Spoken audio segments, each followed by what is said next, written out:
every year and everything like that. Spooky Empire wouldn't be anything without you guys.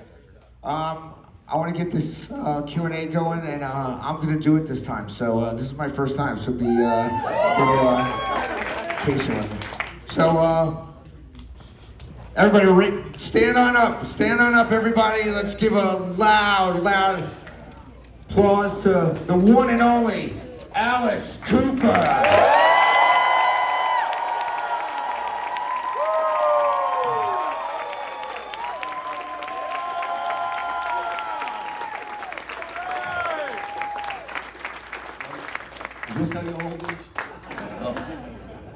Thank you very much for coming to Spooky Empire, and we always love having you and everything like that. Thank you. Back in the 80s, I got to see you play, and it was an amazing. It was at the Poughkeepsie Civic Center.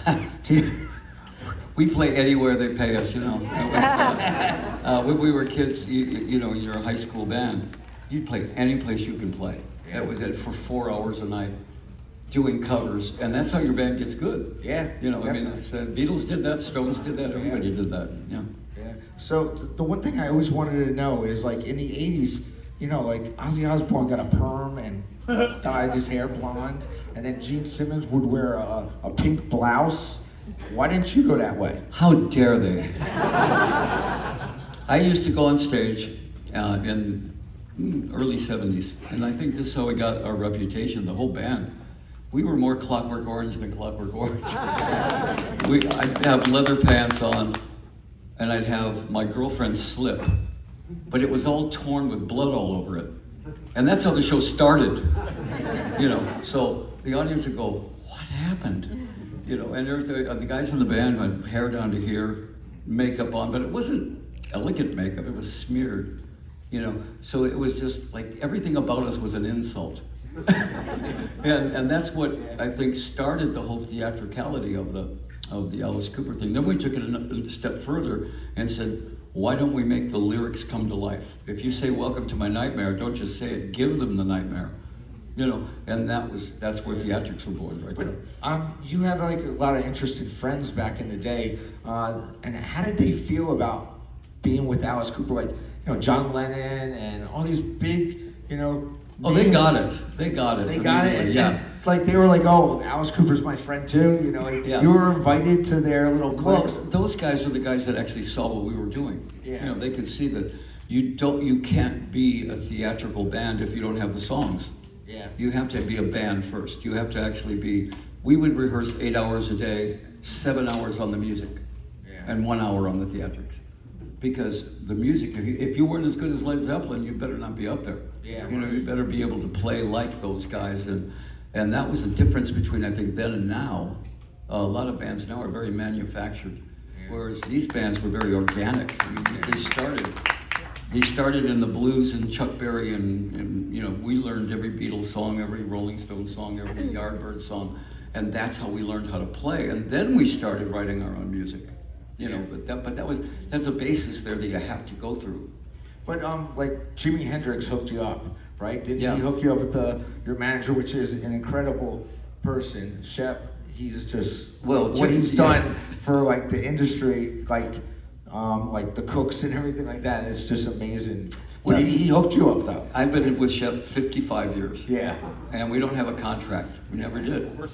You know, and which is he's still my manager, and we live like 5 houses apart in Maui somewhere. But the thing about that era was all of my big brothers and big sisters died at 27. I mean, Jim Morrison and Jimi Hendrix and Janis Joplin, all those people, they were our big brothers. You know, we'd be sitting around getting high with them and drinking and everything. And the next thing you know, 27, gone. Yeah. I mean, that was weird. And the weird thing was that almost everyone that died at 27 was some kind of a world beater. They were people that really mattered. It was a weird situation for people to, you know, to live fast, die young, and have a good-looking corpse. That's pretty much what it was. Did like Frank Sinatra and everybody, did they hang out and party with you? Oh, yeah. Well, see, everybody saw our show differently. Salvador Dali comes to the show, Yeah. and he sees it as surrealism. Uh-huh. Groucho Marx comes to the show and sees it as vaudeville. You know, Vincent Price sees it as comedy horror. You know, so I mean, all those guys that were in show business all their life, they were not shocked by Alice Cooper at all. The audience was, but they weren't. Yeah. There's a lot of artists right now doing their farewell tours and everything like that, and I just recently saw you with Rob Zombie and stuff, and you were kicking ass still. And actually, you opened up for Motley Crue on their farewell tour, and you blew them away. It's incredible. It's incredible how you are still out there doing it, and these other guys are giving up already. So, and you were there before everybody. Yeah, quitters. Yeah. Pretty soon it's just gonna be Mick and me. You know, I'm a lifer. You know, Yeah. there's certain guys that are lifers. I started when I was 15, and I'm 76 now. Yeah. And I've never felt better in my life. I get up on stage and I mean, do 2 hours and never. I'm the only one not breathing hard. You know. No, it's incredible. Like what you put into a show. Still, you don't half-ass it at all. No, you know, our show has always been theatrics, and you know, there's the problem now. The biggest problem is the set list. Yeah. Because there's about 12 to 13 songs that you have to do. Or we'll get mad. You cannot not do those songs, you know. Yeah. And then there's maybe 5 theatrical songs that you have to do. Uh-huh. You know. Then it only gives you maybe 2 songs that you can go to all these 30 albums and say, okay, let's shock the audience with that song. You know, let's do this song, that one. And but it doesn't give us much leeway to if we do a new album, we can maybe pick one song off that album to go in. But with like YouTube and everything, we're not getting shocked anymore. So we're just looking at your performance now. Like Broadway shows. Like you were doing Jesus Christ Superstar. That was like amazing. And Well, like, they doing all always Broadway pictured Herod as being this roly-poly kind of dumb guy, where I always thought he should be Alan Rickman. Yeah. You know, he should be this condescending villain. You know, kind of. It's Jesus. You know. And that's so I played him like that. Yeah, You know, it was awesome. And it was fun to play, except that on that show, you had one take. It was live in front of 1 billion people. And you had to get it right the first time. So that was a little bit different than doing a movie or doing a stage show. Did you like working with some of those people that were in that cast? Yeah, oh yeah, they were, I mean, I probably had the easiest time because I'm used to working live in front of an audience. Yeah. Whereas a lot of those people were film, you know, people where they can take, retake that, let's retake that. You had to do it once and right. Yeah. The whole, you know, and there's Weber and Rice right there, the 2 guys that wrote it. Eye level. So you better get it right, you know. That was fun to do. Excellent. Did you ever have a favorite performance? I know you were like really famous for like killing that chicken on stage and everything, but did you ever? Which I never killed. Okay. Can I tell you the chicken story, please? Yeah. All right. So, the Toronto Peace Festival. We go on between John Lennon and the Doors. And we open these, you know, feather pillows and you hit them with CO2 cartridges and it's a blizzard on stage and John Lennon's over here and the Doors over there going, yeah, this is great. And all of a sudden I look down, there's a chicken on stage. I didn't bring the chicken. Nobody I know brings a chicken to a show. You know, they go, I got my keys, I got my tickets, I got my chicken. You know. And so I looked down, there's a chicken, and we have white feathers. I went, oh, somebody in the audience brought a chicken and put it on stage. I said, well, being from Detroit, I have never been on a farm in my life, okay? It had wings, it had feathers, it should fly. Chickens don't fly as much as they plummet. So I took the chicken and I went, heaved it out in the audience, and the audience tore it to pieces. The Toronto Peace Festival. The capper to this story is that the first 6 rows were all in wheelchairs. They're the ones that killed the chicken. Threw it back on stage. And next day, Frank Zappa, who produced us at the time, he says, "Did you kill a chicken on stage last night?" And I went, "No."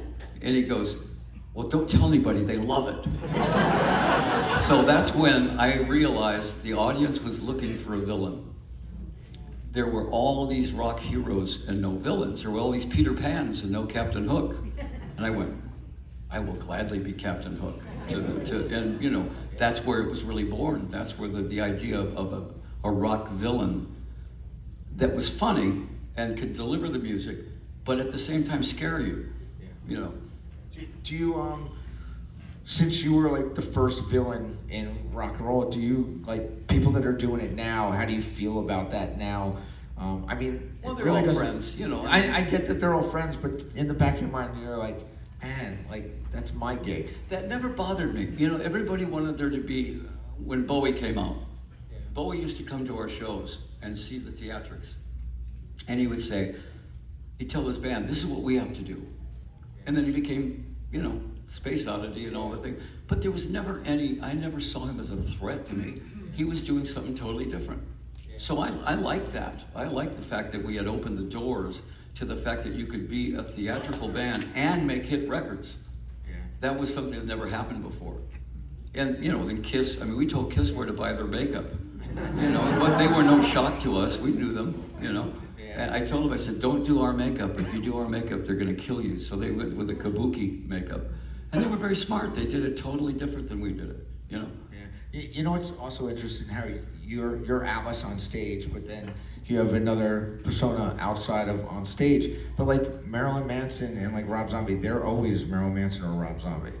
You'd be surprised. Rob Zombie, we toured together. In fact, we're touring together this summer. Yeah. He's like my little brother. And I'll have a dressing room next to his. And he's got the worst disco music playing. I'm talking 70s horrible disco. And I'll go, I say, what are you doing? You know, and he's going, this stuff gets me up for the show. Really? Every lead guitar, everybody in rock has a different idiosyncrasy. Roger Daltrey fly fishes, practices fly fishing. Peter Frampton irons clothes before the show. So we just throw our laundry in there and just say, finish this up. I throw knives. Yeah, so I have like a knife board there and I throw knives. I'm pretty good. I can put about 20 knives in an area about that big. But that's how I just get ready for the show. And I watch really bad kung fu. I mean, not good kung fu. I mean, I'm talking about not C-D movies, you know. And for some reason, that's become my idiosyncrasy for stage. But, you know, Marilyn Manson, all these bands, Slipknot and everything, they all pay tribute. They all say, you know, this is where we got the very idea. respectful to you. Yeah, but I mean, that never, to me, that was never a threat to me. You know, we had already done what we did, and we keep doing it. And I always look at it this way: we got to keep doing it better than them. Yeah. I'm never going to be. I don't want to be thought of as, oh, let's go see Alice because that would be nice to see this nice old man play. You know, and when people say that, I go, I'm going to blow you so far off the stage. You're not even gonna... No, it's absolutely true. Well, I surround myself with the best players. You know, if you look at our band, you know, Anita Strauss and Ryan Rock and these guys, they're all best friends. And nobody's ever ego. There's no ego going on. There's nobody worried about how many solos you get and all that. Everybody can't wait to get on stage and play the show. Same thing with the Hollywood Vampires. Yeah. Johnny Depp, Joe Perry, and myself. We have never had an argument in 8 years. We just get up on stage and play, and everybody, you know, and you can tell that we're having fun up there. Yeah. And if you don't know, if you've never heard Johnny Depp play guitar, he's a killer guitar player. He's really a good guitar player. Yeah. Talk about the Vampires. You told me a story one time about that you were recording with the Vampires at the Foo Fighters. It was at Johnny's house. Actually. Johnny's house? Yeah. Yeah, and you said there was a special guest that showed up. You want to So- tell that story? I don't know if it, you That's told me true. that story and I love it, so. It's such a great story because it just shows you it doesn't matter how big you are or how big you think you are. So does Johnny on guitar, Joe Perry from Aerosmith on guitar. I forget, the room was full of rock stars playing this one song. Paul McCartney walks in and sits down at the piano. And the piano's facing the wall and we're all over here. You know, and he goes, okay, you guys should do this song. If you want it, anytime coming. I said, okay. So as soon as he turned back around, we all went.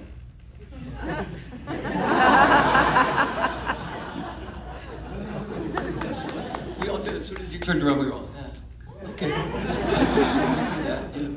But you're in a room with Paul McCartney. It doesn't get any better than that. And we're all like little kids because he was the Beatle. You know, he was the music. And he's just the nicest guy in the world. If he came to your house for dinner, he'd do the dishes. I mean, that's who he is. And he was immediately a vampire. He's a vampire now. And the funny thing was I said, well, you have to go through the initiation. And he goes, what's that? And I said, well, there's some red vines, licorice. I said, and there's guacamole.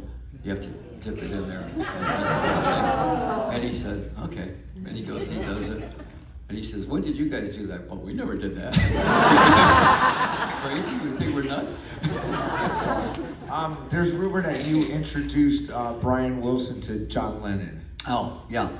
Well, Brian Wilson, you know, who is another, there's two guys probably in the business, maybe three, that are considered maestros. I mean, best of the best. Frank Zappa was one. Frank Zappa could direct the Philharmonic Orchestra because he knew more about music than anybody on rock and roll. Brian Wilson.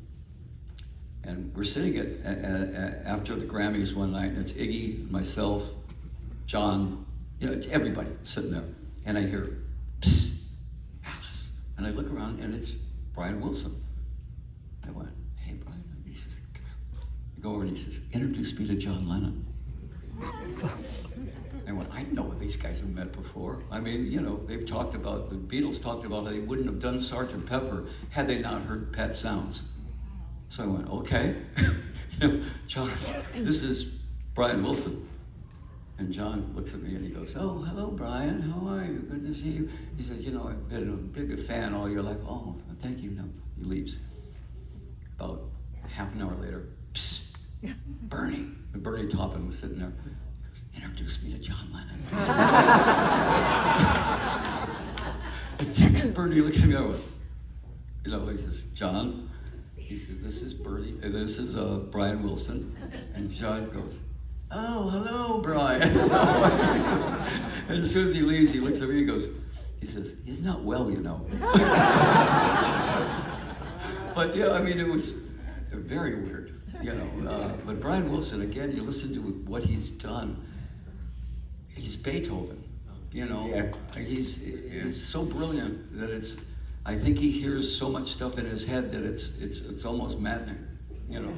Yeah, I got to work with Brian Wilson one time, and it was just a weird experience because he's very quiet. Yeah. But and it was just there, and he didn't wear shoes. Never, yeah. Never wear shoes. He just cut his nails. It's just like it was just a whole weird vibe. Yeah, and I'll always remember that in my head. His piano in his house, he has a piano, but it's in a sandbox. So when you sit in it, you're on the beach, you know. And he always has Pet Sounds on his 72-track thing. Yeah. You can go in and mix it the way you want to hear it. So there's Iggy and I mixing it in there, you know, floating, you know, pushing up the dogs, barking and all this stuff. And that's his toy. Oh, yeah? Yeah.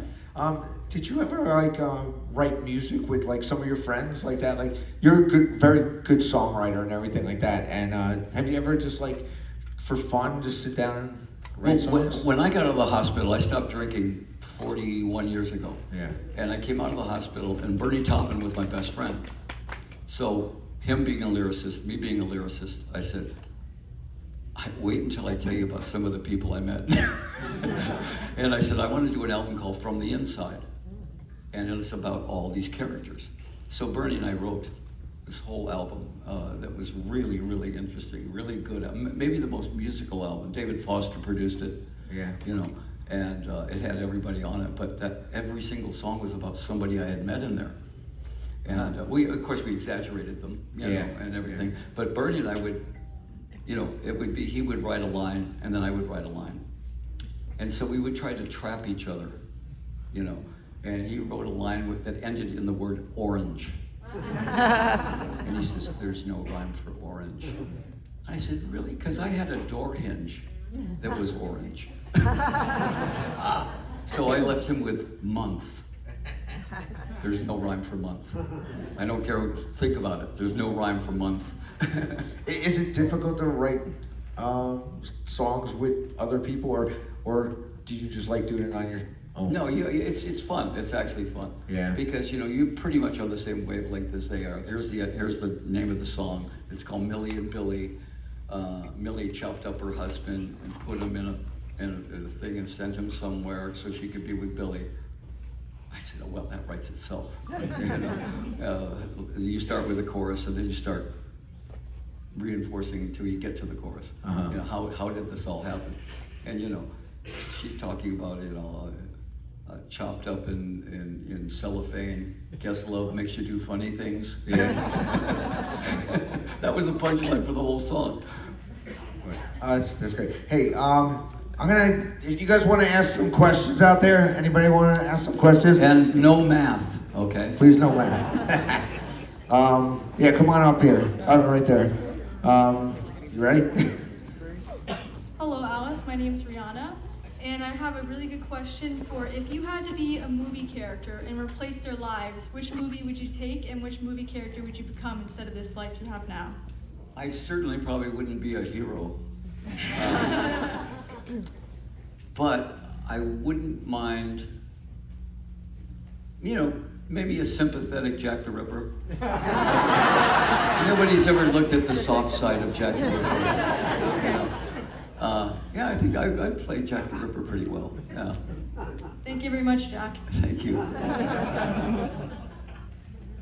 Hello, Alice. My name is Larry. In 40 plus shows, I've seen you die by a giant syringe, spike box, hanging, electrocution, and guillotine. What's your favorite way to die? And is there something you'd like to die you haven't been able to do yet? Well, the wood chipper. Wood chipper, we tried. It just didn't work because the audience was covered in meat. It's not bad. But we tried all kinds of different, because Alice being the villain, any good play, any good book, any good movie, the villain's got to get it in the end. That's the only satisfying way that anything ends. I don't care if it's Shakespeare, I don't care what it is. So Alice needs to get it in the end, and then he always comes back with a white top hat and tail, reborn, right? We tried to do the electric chair, and that was the very first thing we did, and it didn't have any impact because there was no sudden thing to it. The guillotine was, you know, I mean, when that comes down, it misses me by 8 inches every night. That's a 40-pound blade. And I always wanted the audience to have this feeling that they have when they go to the circus and they see a guy in a cage with lions and tigers and he has a chair. Yeah. A tiger could take that chair out in a second and kill him. And there's always that moment where you go, this really could be the night when Alice's head gets cut off. And it could, you know. So I want that element in the show. Same thing with the hanging. There's an immediate boom to it. When you can't do that with all those other things we tried, it was always either the guillotine or the hanging. You know, that was the only two things that were abrupt death right there. Thank you. Hey Alice, my name's Eric. So I know over the past decade or so you've brought out like the song Clones here and there. Yeah. Any thought to the, you know, bringing back any of the Blackout album songs, particularly off of Dada? Well, to explain the Blackout albums, period of about 1980 to 83, I may have been doing drugs. I was in the great, you know, LA cocaine blizzard where everybody I knew was doing that. And I did 3 albums during that time that I don't remember writing, recording, or performing. Rock and roll. Yeah. Lucky I'm still here. But finally got a hold of myself. But those albums are always some of the most interesting albums. Zipper Catches Skin, and Dada, and Flush the Fashion. Special Forces. I listen back to some of those songs that I don't remember writing, and I go, "Oh, that was pretty good." but I don't recommend it. Okay, I don't recommend it. Can I ask you something? You said everybody was doing it. Was there anybody not doing it? Not that I know. No, it was pretty universal at that time, but that was easy to stop. As soon as I got to a certain point, I went, okay, that's enough. Boom, enough. And the alcohol was harder because I drank for so much longer, and it was a prop. I always had a beer I love that you can said in my that. hand. That's what I always say, that I have a prop, That's I it. drink. It was. If you ever And see a I- picture of me, I'm always carrying a beer in my hand. Yeah, that was It's a it. prop. When I quit drinking, Budweiser stock plummeted. Begged me to start drinking again. No, I always had a Budweiser in my hand, but I only drank like that much. I was never drunk. I was always on just golden buzz. Yeah. That just kind of like Dean Martin. I'm sort of the Dean Martin of rock and roll, Yeah. But I was never, that stuff. And so nobody really could tell there was a problem. Even my wife, Shep, nobody really knew there was a problem because I was doing my shows, doing the interviews, doing TV, doing movies, all that stuff, and knew all my lines. Internally, though, there was lots going on. My pancreas, everything was just, I woke up one morning and threw up blood. And my wife said, "Oh, party's over." And she was right. Next. My name is Charlie, and I was wondering, with all the greatest hits you have had, do you have a favorite song that you perform? Well, Dwight Fry is the one that everybody, the Straight Jacket. And to us, it was the original band. We didn't just dip into rock and roll. We listened to West Side Story. We listened to James Bond music. We listened to all kinds of stuff. And we'd watch old movies. And I always thought that Fritz in the original Frankenstein, and Renfield were the two scariest guys. Yeah. They were the more really upsetting characters. And I said, it's the same guy who plays that. And what's his name? Dwight Fry. I said, well, he needs to get as much publicity as Boris Karloff, Bela Lugosi. So we wrote the song about the Ballad of Dwight Fry, who, I do it on stage with a straight jacket and, up lighting, so it's really creepy. The whole audience feels claustrophobic. And finally when he breaks out, kills the nurse, and, A lot of young people coming to the shows now. How did you feel about like the next generation? Well, it's a couple of generations going to your shows. Well, it's funny, when you do Europe or Australia, we just did those, and it's a younger audience. Yeah. And I think that they're coming because they've heard so much about Alice Cooper and if Ozzy were there, same thing with Ozzy, and they've never really seen a theatrical show like this. Our show is not lasers and all that stuff. Our show is very sort of psychodrama. And storytelling. And it's storytelling, and everything focuses on this main character. So we don't use a lot of, really elaborate theatrics. All the theatrics is on stage. What happens to this character, and to me that I would rather do theaters than arenas. Yeah, I did get to see you at a theater. It was Broward County, in Broward County. Yeah. And you did like cover songs, and it was just like really good. You know what I'm talking about? Yeah. We did a Yeah. thing with we bring a graveyard upstage. Yes, upstairs. yeah. So we do a little Bowie song. We do we do everybody, Keith Moon. And I took my daughter, and she was like, "Oh my God, this is so great!" Because she knew all those songs too, and it was just really good. It's like 4 songs in the show. We're not actually. That's how And the not Hollywood, even the whole songs, right? It was just like no, it was part just a of- piece of it. But that's how the Hollywood Vampires was actually formed. Oh. I was doing Dark Shadows with Johnny Depp in London, and I had never met Johnny. And we were going to go do a jam session at a place in London called the, I think the 500 Club or the 100 Club or something like that, 100 Club. And I said, why don't you come down and play with us tonight? Because I knew he was a guitar player. So he shows up, he's got his own amp, you know, and he killed it. Every song we played, he knew it. And afterwards, I was telling him about the Hollywood Vampires, the drinking club at the Rainbow. And he said, why don't we just put a little bar band together and, you know, just play songs for our dead drunk friends, you know? And Joe Perry goes, I'm in. Awesome. Duff McKagan, I'm in. You know, pretty soon there's this all-star band, and we were just going to play bars. We played the Rainbow Room the first night. There was maybe 100 people there. The next show was Rock in Rio, 300,000 people. All of us have been in front of that many people, except for Johnny. Johnny was used to playing at the Reviver Club, you know. And he's looking at me, you know, I said, Johnny, you're an actor. Yeah, I said, okay, your role in this is a rock star. You're a guitarist in a rock band. And because I get it. I said, if it was 100 people or 100,000, it doesn't matter, we're doing the same show. And he killed it. He went out, he became a strutting rock star. It was great, man, he nailed it. Yeah, that's awesome. Next question. Hey, Mr. Cooper. I'm always fascinated, like all the songs you have from all the years. When you go do a concert and you do a lot of songs, how do you prepare for it? How do you remember all the lyrics to all those songs? It's called a teleprompter. Right there. And the funny thing is I hardly ever use it.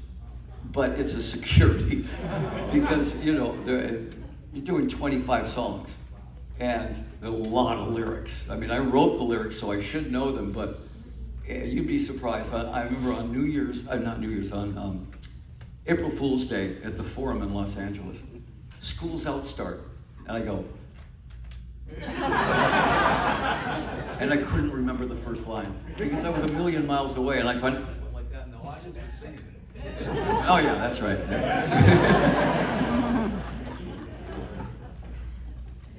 Come on up. Hi, Mr. Cooper. My name's Nate. I was lucky enough to get a photo op with you yesterday. I was the guy wearing the father-son shirt. Oh yeah.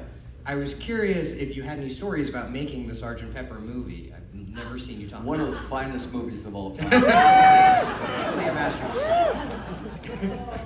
You know, if you're going to do Sgt. Pepper, you do it with the Beatles. But when they approached me with it, I had just come out of the hospital, and I wanted to work sober, because I was sober now. So I wanted to see if I could work sober. And they said, there's this character named Father Son. It's like a religious leader, but he's a totally corrupt religious leader and everything. I went, okay, you know, that sounds fun. But the only reason I took it was because I got to work with George Martin, who was who was producing all the songs, and I wanted to work with the Beatles producer, you know. So, and I got to beat up the Bee Gees. That's a twofer. You know? So I took the part, and when we saw the movie, everybody in the movie went, "Oh boy." It was, you know, it's not what Sgt. Pepper should have been, but I mean, it was, for what it was interesting. You know, Steve Martin was in it, and the funny thing was, my wife was in the movie. She danced with Steve Martin on Maxwell's Silver Hammer, if you watch it, and she danced with Aerosmith on their song. So you know, it was kind of interesting that she was in that also. Thank you very much. Classic movie though. Remember when Blockbuster was open, and they had a section called Turkeys? I was in 3 of them.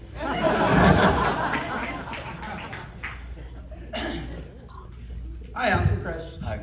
Is there a song or two that was never released as a single that you thought should have been, that maybe would have, like, if that would have just been released, this album would have sold another 500,000 copies? There's a couple of songs that I am surprised were not hits. There was a song called Lost in America that I thought was an absolute hit, and another song called Love's the Loaded Gun that I thought was a hit.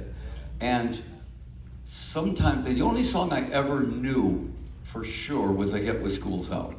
I mean, when we finished that song, I said, if that's not a hit, I'm going to go sell shoes somewhere. You know? And it was huge. But there's no such thing as a sure thing.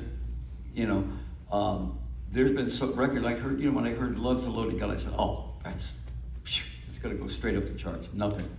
You know? School us out. You said something about schools out. Like when you did that, like did you know like every year someone has to play that song? Yeah. Like every year, like at the end of the year of a school year, oh, we're doing Schools Out again. Well, you know, that was in the back of our mind. The idea was just to make the record a great record that is going to get played on the radio, not realizing it was going to be the national anthem. You know? To this day, on the end of May, when school's out all over the world, I get emails from India, from Russia, from everywhere. Hey, school's out, man. We're playing it on. It gets played on every school. Yeah, when I was in high school, we'd bring a box, the old boxes, Yeah. and we'd play Schools Out on the bus while we had a huge paper fight. And the Schools Out, and we'd be just pounding each other with paper. Yeah. On the bus. The drivers used to hate us. Yeah. But they knew every year that's what was going to It happen. gets to the point now where teachers play it. They play it over the PA. You know, that's the song that teachers play on almost every school.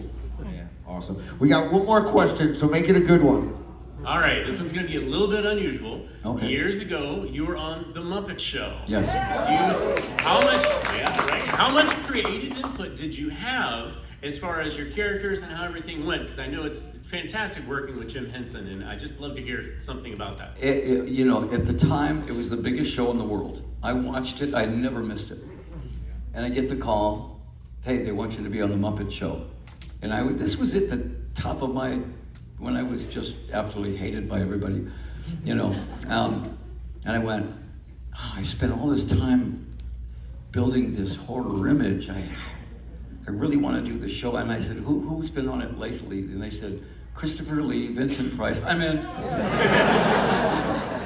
If those guys can do the show, I can. I never had so much fun doing anything in my life. We did it in London. It was a week of rehearsal. And I gotta tell you, Miss Piggy was coming on to me. And Kermit was getting mad. And I finally told him, I said, hey, Kermit, she's a pig. But you got to the point of talking to them. Yeah. Because they talk to you, as characters. Like, if you were sitting there, if you were a Muppet, and you'd say, what are you going to have for lunch? And they said, I don't know. I said, what do you want to go for? And you're talking to a piece of felt, But they're so real that you bought right into it. So for a week, you just bought right into talking to the eagle, or you're talking to, and it was the most fun thing I ever did in my life. And as far, they would let you, if you had an idea for something, they would go right with it. Henson was so much fun. Frank Oz. This was the original guys. And they were all New York guys in London. So I felt right at home. They were just, it was truly fun. And every birthday, I still get a little porcelain Muppet for my birthday. Aww. They said they always do this. They always send you the porcelains.